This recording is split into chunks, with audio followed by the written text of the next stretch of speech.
엄마, 이번 주말에 시간 괜찮으세요? 그동안 손주 봐주시느라 너무 감사해서요. 근사한 고기 한 끼 대접해드릴게요. 그래, 진웅아 고맙구나. 아버지랑 같이 갈게. 강씨 부부는 기쁜 마음으로 약속 장소에 도착했습니다. 약속 장소는 고급스러운 한우 집이었죠. 어머님, 오셨어요. 며느리의 표정은 어딘가 불편해 보였습니다. 마치 이 자리에 오고 싶지 않았는데 억지로 나온 사람처럼 보였죠. 어머님, 여기 비빔밥이 유명한데 고기보다 비빔밥이나 찌개가 더 좋지 않을까요? 고기 먹자고 불렀는데 갑자기 왜 비빔밥을 권하지 하는 의문이 들었지만 분위기를 해치지 않기 위해 아무 말 하지 않았습니다. 무슨 소리야, 여보. 고깃집이면 고기를 먹어야지. 여기 주문이요. 맛있게 드세요, 어머니. 강 씨는 미소를 지었지만 며느리의 표정이 굳어지는 것을 놓치지 않았습니다. 그날 저녁 강 씨의 휴대폰에 한 통의 메시지가 도착했습니다. 어머님, 아버님이랑 드신 2인분 13만 원 송금 부탁드립니다. 계좌 여기로 보내주세요. 아니 이게 무슨, 우리가 먹은 건 맞지만 분명 아들이 한 끼 대접한다고 해서 나간 건데 며느리는 왜 우리가 먹은 밥값을 보내달라고 하는 거지? 그래도 부모인데 밥 한 번 사기가 그렇게 어려울까? 안녕하세요. 이 사연의 주인공은 64세 강영순 씨입니다. 강 씨는 남편과 함께 서울 성동구의 한 빌라에서 조용히 살아가는 평범한 주부였습니다. 40년간 남편과 함께 작은 잡화점을 운영하며 모은 돈으로 이 집을 장만했고 이제는 소소한 노후를 보내고 있었습니다. 강 씨의 아들은 4년 전 직장 동료였던 지금의 며느리와 연애 끝에 결혼했습니다. 아들은 대기업에 다니며 안정적인 수입을 올리고 있었고 며느리는 결혼 후 퇴사하여 전업주부로 지내고 있었습니다. 처음 며느리를 만났을 때부터 강 씨는 그녀의 꼼꼼하고 알뜰한 성격을 눈여겨보았습니다. 요즘 애답지 않게 참 알뜰하네. 며느리는 매우 절약 정신이 강한 사람이었습니다. 그렇다 보니 결혼 후에는 며느리가 경제권을 전적으로 맡게 되었고 아들은 월급을 모두 며느리에게 맡기고 필요한 용돈만 받아 쓰는 형태로 생활했습니다. 아들은 회사 점심값과 교통비를 제외하면 거의 쓸 돈이 없다고 했지만 강 씨는 그저 젊은 부부의 미래를 위해 저축하는 모습이 기특했습니다. 아들도 조금 불편해 보이긴 했지만 아내의 결정에 따르는 듯 했습니다.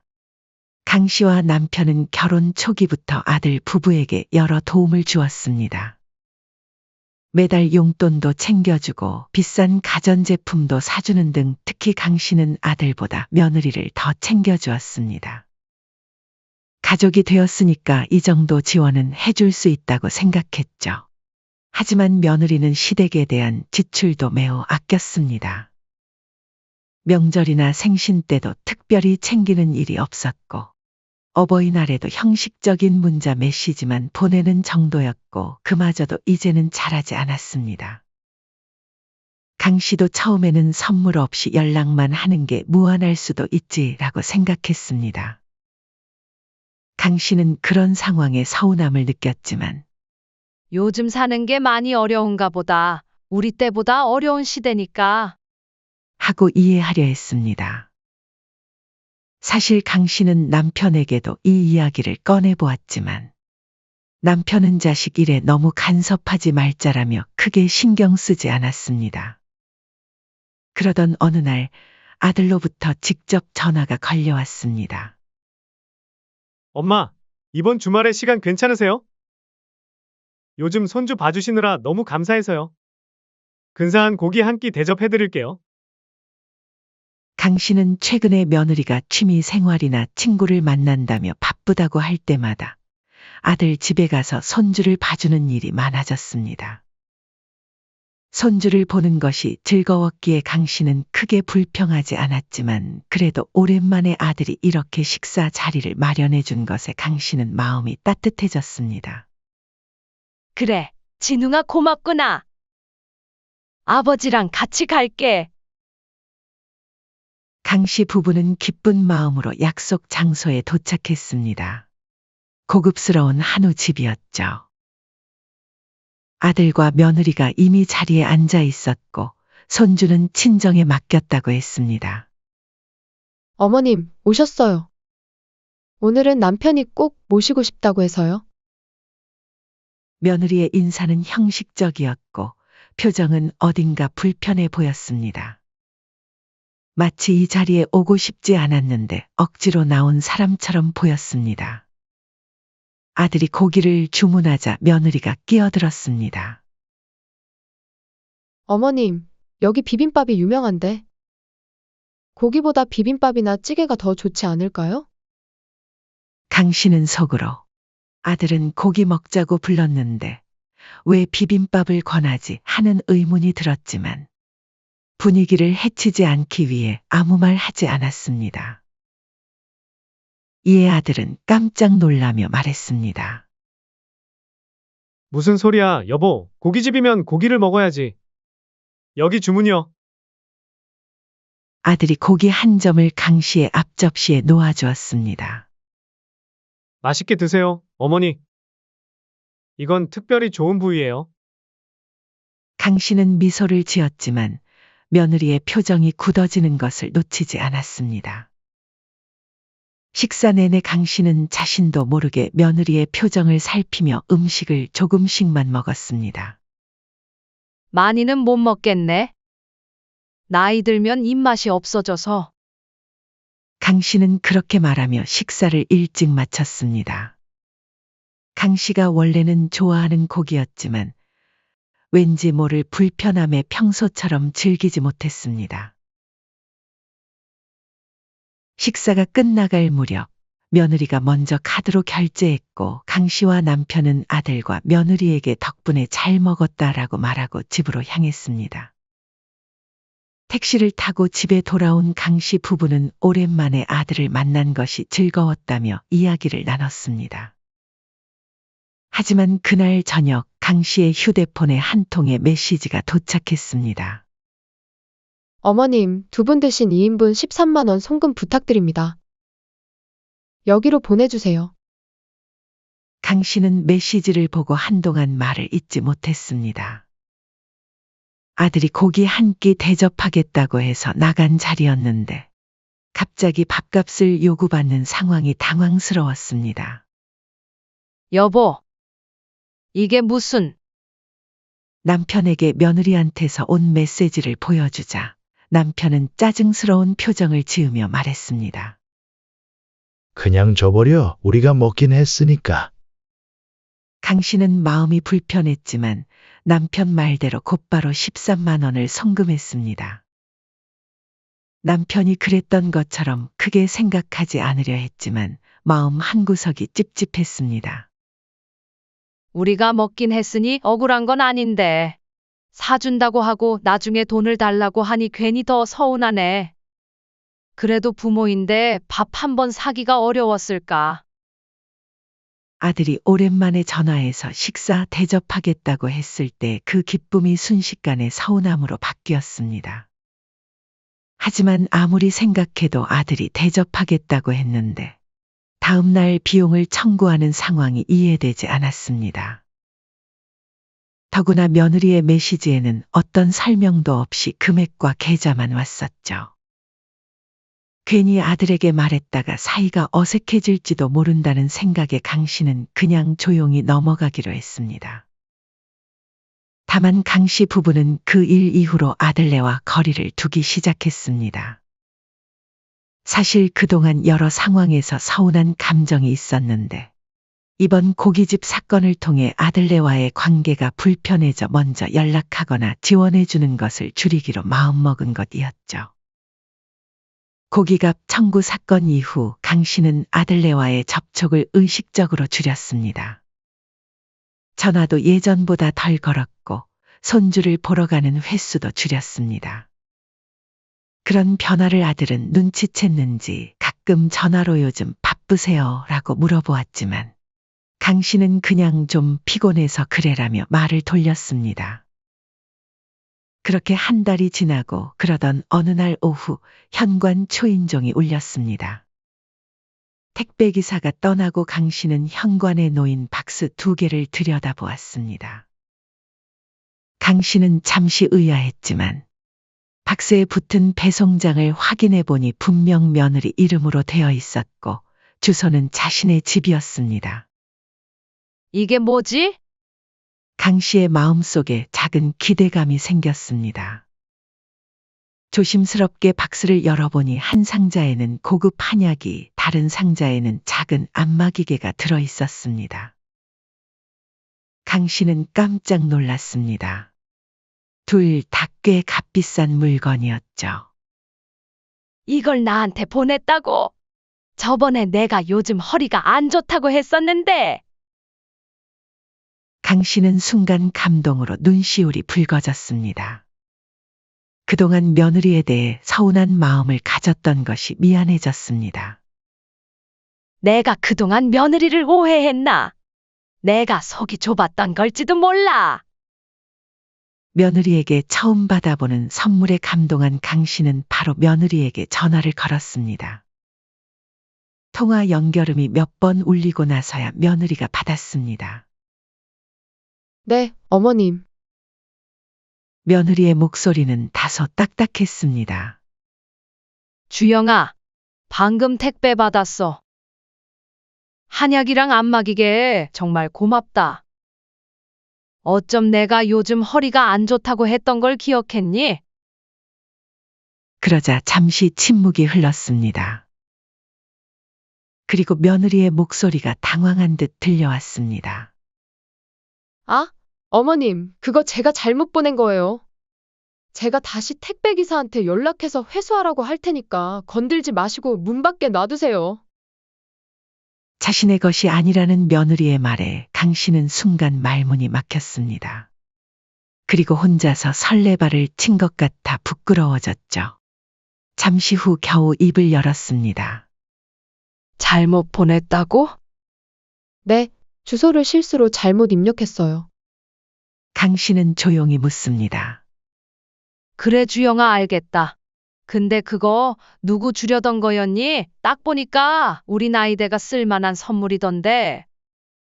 며느리는 한참을 머뭇거리다 말했습니다. 아, 사실 친정 어머니 드리려고 한 거였어요. 며느리의 말에 강 씨는 급히 통화를 마무리했습니다. 그리고 이내 가슴 속에서 서운함이 쌓여갔습니다. 나는 아들네한테 선물 한 번 못 받았는데. 그날 먹은 고기값도 우리가 다 내고. 강 씨는 아들에게도 서운함이 밀려왔습니다. 처가만 챙기는 것 같다는 생각이 들었죠. 강 씨는 한동안 소파에 앉아 생각에 잠겼습니다. 결혼 초기부터 며느리가 시댁에 대해 보여온 냉담한 태도, 경제적으로 힘들다면서도 친정에는 챙기는 모습, 그리고 무엇보다 아들이 이 모든 상황을 모르는 것 같다는 사실이 마음을 아프게 했습니다. 그날 저녁 남편이 퇴근한 후 강 씨는 남편에게 있었던 일을 이야기했습니다. 여보, 오늘 며느리 이름으로 택배가 왔는데 열어보니 한약이랑 안마기계였어. 근데 전화했더니 친정어머니 거라면서 돌려달래. 남편은 깊은 한숨을 내쉬었습니다. 아니? 그러면 그냥 돌려주면 되지. 뭐 그렇게 속상해하나? 강 씨는 울컥했습니다. 당신은 왜 그렇게 무심해? 우리는 결혼 이후로 며느리한테 선물 한 번 제대로 못 받았어? 생일도 명절도 항상 우리가 챙겨주기만 했지. 그런데 친정 어머니한테는 이렇게 비싼 선물을 보내. 게다가 지난번엔 고기 사준다고 불러놓고 나중에 돈 달라고 했잖아. 이게 안 서운할 일이야? 남편은 강 씨의 말을 듣고 한참을 생각하더니 고개를 끄덕였습니다. 그래, 이제 보니 당신 말이 맞네. 며느리가 친정 챙기는 건 이해하지만 줬다가 뺏는 느낌이라 더 서운하지. 서운하면 아들한테라도 한번 얘기해봐. 말을 해서 풀어야지. 계속 참고만 있으면 더 서운해질 거야. 그날 밤 강 씨는 결심한 듯 아들에게 전화를 걸었습니다. 몇 번의 신호음 후에 아들이 전화를 받았습니다. 엄마, 웬일이세요? 요즘 뵙기가 힘드네요. 진웅아, 너 바쁜데 괜히 이런 말 해서 미안한데. 강 씨는 조심스럽게 말을 꺼냈습니다. 전에 너희가 고기 사준다고 해서 먹었잖니? 근데 그 다음날 며느리가 먹은 고기값 통장으로 보내달라고 하더라. 전화 너머로 아들의 놀란 숨소리가 들렸습니다. 네? 무슨 말씀이세요? 그리고 오늘은 한약이랑 안마기가 왔길래 고맙다고 했더니 그게 친정 어머니 거라고 돌려달라고 하는데 그동안 시댁에는 그런 거 보낸 적 한 번도 없었잖니? 시댁이랑 처가댁이랑 차별하는 거 아닌지 솔직히 조금 많이 서운하더라. 아들은 한동안 아무 말도 하지 않았습니다. 그리고 나서 충격받은 목소리로 말했습니다. 엄마, 그런 거 절대 아니에요. 전 그런 일이 있었는지 전혀 몰랐어요. 제가 아내랑 얘기해보고 연락드릴게요. 알았어, 아들. 너무 크게 생각하지 마. 그냥 좀 서운해서 얘기한 거야. 전화를 끊고 강 씨는 한숨을 내쉬었습니다. 그래도 오랫동안 참았던 이야기를 꺼낸 후 마음이 조금은 가벼워진 것 같았습니다. 혹시 입이 방정이라 내가 안 해도 될 말을 한 건 아닐까? 그날 밤 강 씨는 잠을 이루지 못했습니다. 아들의 반응을 보니 이에 대해 전혀 몰랐던 반응이었죠. 혹여 자신의 행동이 괜히 며느리와 아들 사이를 나쁘게 한 것은 아닌지 고민했습니다. 하지만 한편으로는 오랫동안 쌓아둔 서운함을 털어놓은 것이 후련하기도 했습니다. 다음 날 아침 강 씨는 현관 앞에 놓아둔 택배 상자 2개가 사라진 것을 확인했습니다. 아마도 택배 기사가 와서 가져간 모양이었습니다. 점심 무렵 남편의 전화가 왔습니다. 오늘 일찍 들어갈게. 진웅이가 저녁에 우리 집에 온대. 강 씨는 놀랐습니다. 진웅이? 오늘 혼자 온대? 혼자 온대. 얘기할 게 있다나. 강 씨는 급히 집안을 정리하고 아들이 좋아하는 음식을 준비했습니다. 오후 7시쯤 초인종이 울렸습니다. 강 씨가 문을 열자 아들이 서 있었습니다. 평소보다 표정이 어둡고 피곤해 보였습니다. 아들은 거실 소파에 앉았고 강 씨는 부엌에서 커피를 준비했습니다. 잠시 침묵이 흐르고 아들이 먼저 입을 열었습니다. 어제 엄마가 말씀해주신 일, 아내랑 얘기해봤어요. 강 씨와 남편은 조용히 아들의 말을 기다렸습니다. 제가 어머니 아버지께 너무 신경을 못 썼네요. 주영이가 다음날 돈 보내달라고 했다니 정말 몰랐어요. 아들의 목소리에는 당혹감이 묻어났습니다. 이내 아들은 말을 멈추고 가방에서 무언가를 꺼냈습니다. 고급스러운 쇼핑백이었죠. 많이 놀라셨죠? 그리고 이거 드리려고 가져왔어요. 제 용돈 모아서 사온 거예요. 강 씨는 아들의 표정을 살폈습니다. 괜찮아, 아들. 너무 신경 쓰지 마. 아들은 고개를 저었습니다. 아니요. 정말 죄송해요. 앞으로는 이런 일 없도록 할게요. 그리고 이번 일은 제가 아내와 잘 얘기해 볼게요. 그날 밤 아들은 오랜만에 부모님 집에서 늦게까지 이야기를 나누다 돌아갔습니다. 강 씨는 아들이 돌아간 후에도 마음이 무거웠습니다. 하지만 곧 마음을 다잡았습니다. 적어도 솔직한 마음을 전했다는 것에 후회는 없었습니다. 그렇게 이 일은 작은 해프닝으로 마무리되는 듯 싶었습니다만 다음 날 아침 강 씨의 휴대폰 알림음이 울렸습니다. 은행 입금 메시지였습니다.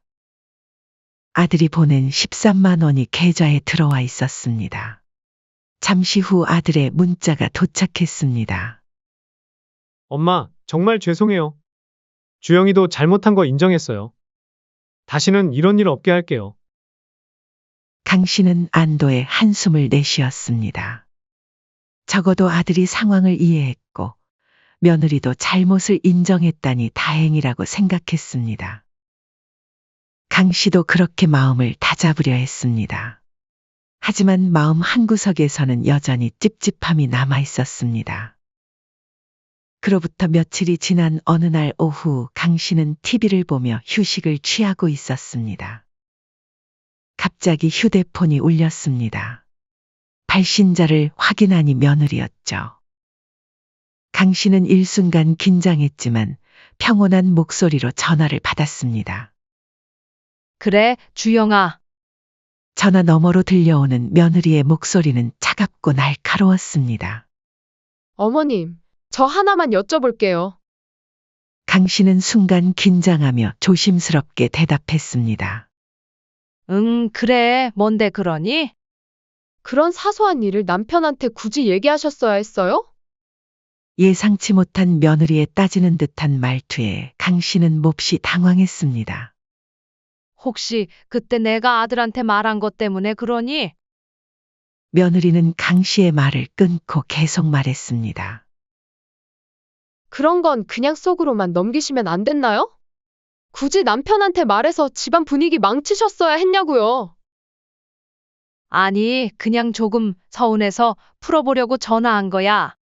나쁜 뜻은 없었어. 너무 그렇게 열내지 말렴. 며느리의 목소리가 더욱 싸늘해졌습니다. 어머니만 아무 말씀 안 하셨으면 아무 문제 없었을 거예요. 저도 하루 종일 아이 키우고 집안일 하느라 고생하는데 그 정도는 이해 좀 해주시지. 그걸 남편한테 말해서 뭐 어쩌시려고요? 왜요? 갈라놓으시려고요? 며느리의 말에 강 씨는 충격을 받았습니다. 목소리까지 떨며 간신히 말했습니다. 무슨 그런 말을 하니 엄마가 어떻게 우리 아들 가정을 망치려고 하겠니? 며느리는 마지막으로 차갑게 말했습니다. 마지막으로 말씀드릴게요. 앞으로 이런 식으로 남편이랑 이간질 하시면 저희 부부 계속 이렇게 못 살아요. 알겠어요? 전화는 그렇게 일방적으로 끊기고 강 씨는 말문이 막힌 채 수화기를 내려놓았습니다. 이내 눈물이 주르륵 흘러내렸습니다. 강 씨는 그날 저녁 남편에게 있었던 일을 얘기했습니다. 이를 들은 남편은 길길이 날뛰기 시작했죠. 뭐라고? 며느리가 당신한테 그런 말을 했다고? 이게 말이 되나? 강 씨는 흐느끼며 말했습니다. 너무 서러워. 내가 뭘 그렇게 잘못했다고. 남편은 한동안 아무 말도 하지 않다가 결연한 표정으로 말했습니다. 이건 그냥 넘어갈 일이 아니야. 당장 아들네를 집으로 부르자. 오늘 따끔하게 얘기해야겠어. 남편은 곧바로 아들에게 전화를 걸었습니다. 진웅아, 지금 당장 주영이랑 같이 집에 와라. 중요한 얘기가 있다. 아들은 아버지의 목소리에서 심상치 않음을 느꼈습니다. 아버지, 무슨 일이세요? 전화로는 얘기 못해. 무조건 며느리도 함께 와라. 1시간 후 아들과 며느리가 도착했습니다. 강 씨는 여전히 눈이 붉은 채였고 남편의 표정은 굳어 있었습니다. 거실에 마주 앉자 남편이 먼저 입을 열었습니다. 주영아, 오늘 낮에 우리 집사람한테 전화해서 뭐라고 했나? 며느리는 잠시 당황한 듯 했지만 곧 태연하게 대답했습니다. 아, 그거요? 어머님께서 너무 사소한 일로 저희 부부 사이에 문제를 만드시는 것 같아서 말씀드렸어요. 아들은 놀란 표정으로 며느리를 쳐다봤습니다. 뭐? 당신 우리 엄마한테 전화해서 따졌다고. 며느리는 어깨를 으쓱하며 말했습니다. 따진 게 아니라 의견을 말씀드린 거예요. 어머님이 우리 부부 사이를 이간질 하신다고 생각했어요. 아들은 분노를 억누르며 차분하게 물었습니다. 진심으로 그런 생각을 한 거야? 엄마가 우리 부부 사이를 이간질한다고. 며느리는 어깨를 으쓱했습니다. 나는 그냥 너무 예민하시니까 웬만하면 넘기셨으면 했다는 거지. 그날 고기건도 그래, 드시고 돈 달라고 한 건 우리가 사정이 넉넉치 않으니까 그랬던 거고. 아들의 목소리가 점점 높아졌습니다. 너는 사정 안 좋다고 하면서 그동안 공용통장에서 나 몰래 친정에 고급 가전제품이랑 해외여행까지 보내드렸다가 걸렸었잖아. 그때도 내가 한번 봐줬는데 정말 너무하는 거 아니야? 충격을 받은 강 씨가 놀란 표정으로 아들에게 물었습니다. 뭐라고? 그게 사실이니? 아들이 부모님께 죄송한 표정으로 말했습니다. 네, 결혼하고 월급이나 생활비 같은 경제권을 아내가 관리하고 있다 보니 저도 며칠 전에 우연히 알게 됐어요. 아내를 다그쳐서 물어봤더니 거의 1,000 가까이 썼다고 이실 찍고 하더라고요. 며느리도 지지 않고 맞받아쳤습니다. 그건 내 돈으로 한 거야. 아들은 잠시 말을 멈췄다가 물었습니다. 당신 돈? 당신 전업주부라서 돈도 따로 안 벌잖아? 내가 번 돈으로 산 거 아니야? 며느리는 당황한 듯 잠시 말을 더듬으며 변명하기 시작했습니다. 그래도 우리 돈이잖아. 내가 살림하면서 아낀 돈이야. 아들은 깊은 한숨을 내쉬었습니다. 그리고 상식적으로 그런 상황이면 그건 시댁에 드리고 다시 구매해서 친정에 보내도 됐던 거잖아. 엄마가 얼마나 서운해하셨는지 알아? 꼭 그랬어야만 해? 며느리는 고집스럽게 대답했습니다. 우리 엄마 건데 돌려달라고 하는 게 뭐가 문제야? 아들은 헛웃음을 치며 고개를 저었습니다. 와, 지금 그 말이 나와? 내가 시댁을 어떻게 생각하는지 이제 딱 알겠다. 아들은 잠시 침묵하다가 천천히 말했습니다. 우리 이혼하자. 며느리는 충격받은 표정으로 아들을 쳐다봤습니다. 뭐라고? 이혼? 지금 장난하는 거지? 아들은 고개를 저었습니다. 아니, 진심이야. 나 더는 너랑 못 살겠어. 며느리는 황당하다는 듯 말했습니다. 이혼까지 할 일은 아니지 않아? 겨우 시댁에 고기값 달라 한 일로 이렇게까지 가야 돼. 아들은 조용히 말했습니다. 그 고깃값에 담긴 내 태도가 문제야. 우리 부모를 무시하는 건 결국 나를 무시하는 거야. 우리 이혼하자. 며느리는 당황하며 아들을 붙잡았습니다. 여보, 진정해. 우리 아이도 있잖아. 애 부모 없이 크게 할 거야? 아들은 단호하게 말했습니다. 아이 양육권은 내가 가져갈 거야. 너랑 같이 있으면 아이도 너처럼 잘할 것 같아. 며느리는 울먹이며 말했습니다. 미안해. 내가 잘못했어. 다시는 안 그럴게. 이미 늦었어. 합의 이혼 안 하면 소송이라도 할 거야. 강씨 부부는 아들의 결정을 말리지 않았습니다. 아들이 말이 통하지 않자 며느리는 강씨에게 필사적으로 매달리기 시작했습니다. 어머님께 지금 당장 사과드릴게. 며느리는 강씨 앞에 무릎을 꿇고 손을 잡으며 빌었습니다. 어머님, 정말 죄송해요. 제가 잘못했어요. 다시는 안 그럴게요. 용서해 주세요. 강씨는 차갑게 며느리의 손을 뿌리쳤습니다. 그러자 며느리는 갑자기 태도를 바꿔 목소리를 높였습니다. 아니, 제가 이렇게까지 사과하는데도 안 받아주시면 어떡하라고요? 지금 어머니가 아들 앞길 다 망치시는 거라고요. 아들이 단호하게 말했습니다. 그만해. 끝까지 반성은 안 하는구나. 내일 당장 이혼 서류 준비할 거야. 당장 나가. 며느리는 결국 그날 밤 짐을 싸서 집을 나갔고 아들 부부의 결혼 생활은 파국을 맞이했습니다. 이혼 소송을 준비하며 아들은 부부 공동 통장을 꼼꼼히 확인했습니다. 잔액이 예상보다 많이 부족한 것을 보고 의아해하던 아들은 거래 내역을 하나하나 살펴보기 시작했습니다. 이게 뭐지? 매달 100만 원씩 빠져나갔네? 거래 내역을 추적한 결과 며느리가 결혼 이후 매달 친정으로 100만 원씩 송금해온 사실이 드러났습니다.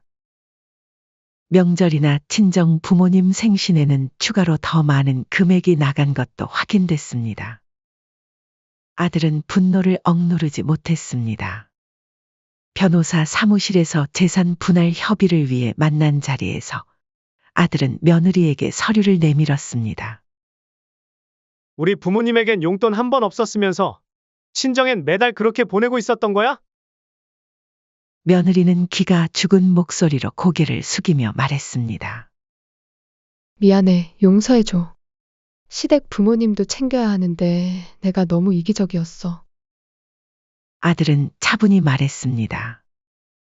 됐다. 너 같은 사람이랑 말이 통하겠냐? 지금까지 너가 한 행동 다 되돌려 받을 줄 알아? 이혼 협의는 결국 불발되었고 소송으로 이어졌습니다. 아들은 철저하게 증거를 수집하며 강경한 입장을 고수했습니다. 그리고 법정에서 며느리는 울먹이며 말했습니다. 저는 이혼하고 싶지 않습니다. 시어머니께 못할 짓을 했고 남편도 속인 거 다 인정합니다. 다신 안 그러겠습니다. 기회를 주세요. 하지만 판사는 아들의 손을 들어주었습니다. 며느리의 경제적 배신과 시댁에 대한 홀대가 혼인 파탄의 주요 원인으로 인정받았고 결국 재판에서도 아들이 승소했습니다. 재판이 진행되는 동안 강 씨는 조용히 아들을 지켜봤습니다. 한때는 며느리를 친딸처럼 아꼈던 그 마음이 이제는 차가운 바람만 남았습니다. 진웅아, 이젠 내가 너 자신을 위해 살아. 엄마는 괜찮다. 재판이 끝난 며칠 후 며느리가 시댁을 찾아왔습니다. 현관 앞에 무릎을 꿇고 흐느끼며 사과했습니다. 어머님, 정말 잘못했어요. 제가 너무 어리석었어요. 한 번만 용서해 주세요. 며느리는 계속해서 눈물을 흘리며 빌었고 강 씨는 그 모습을 보며 한숨을 내쉬었습니다. 진심으로 반성하는 것 같기도 했지만 이미 깨진 신뢰는 쉽게 회복되지 않았습니다. 주영아, 미안하지만 너무 늦었어. 강 씨는 조용히 현관문을 닫았습니다. 더 이상 할 말도 들을 말도 없었습니다. 결국 아들은 이혼을 했습니다. 소송 과정에서 며느리는 자신의 잘못을 인정하고 재산 분할에서 상당 부분을 포기했으며 그동안 몰래 사용한 돈의 일정 부분을 갚기로 합의했습니다. 그리고 손주의 양육권은 아들에게 돌아갔습니다. 시간이 흘러 강 씨 가족은 서서히 평온을 되찾았습니다. 아들은 매주 손주를 데리고 부모님을 찾았고 강 씨 부부는 손주와 함께하는 시간이 가장 행복했습니다. 아들은 회사에서도 승진하며 안정적인 생활을 이어갔고 주말마다 부모님과 함께 가족 나들이를 즐겼습니다. 손주는 할머니, 할아버지의 사랑을 듬뿍 받으며 밝게 자라났습니다. 어느 날 저녁 가족이 모여 식사를 하던 중 강 씨가 아들에게 말했습니다. 진웅아, 참는 게 미덕이라고 생각했는데 그게 아니더라. 잘못된 건 잘못됐다고 말해야 해. 그리고 때 용기 있게 결정해줘서 고마워. 아들은 어머니의 손을 꼭 잡으며 답했습니다. 엄마, 저도 깨달았어요. 가족을 소중히 여기지 않는 사람과는 함께할 수 없다는 걸요. 강 씨의 남편도 거들었습니다. 우리 가족이 더 단단해진 것 같아. 보기 좋구만. 강 씨는 아들을 바라보며 미소 지었습니다. 비록 가정이 깨지는 아픔을 겪었지만 오히려 가족의 소중함을 더 깊이 느끼게 된 순간이었습니다. 이렇게 강 씨 가족은 새로운 시작을 맞이했습니다. 사연은 여기까지였습니다. 구독, 좋아요, 댓글은 영상 제작에 큰 힘이 됩니다. 인생의 쉼표를 시청해 주셔서 감사합니다.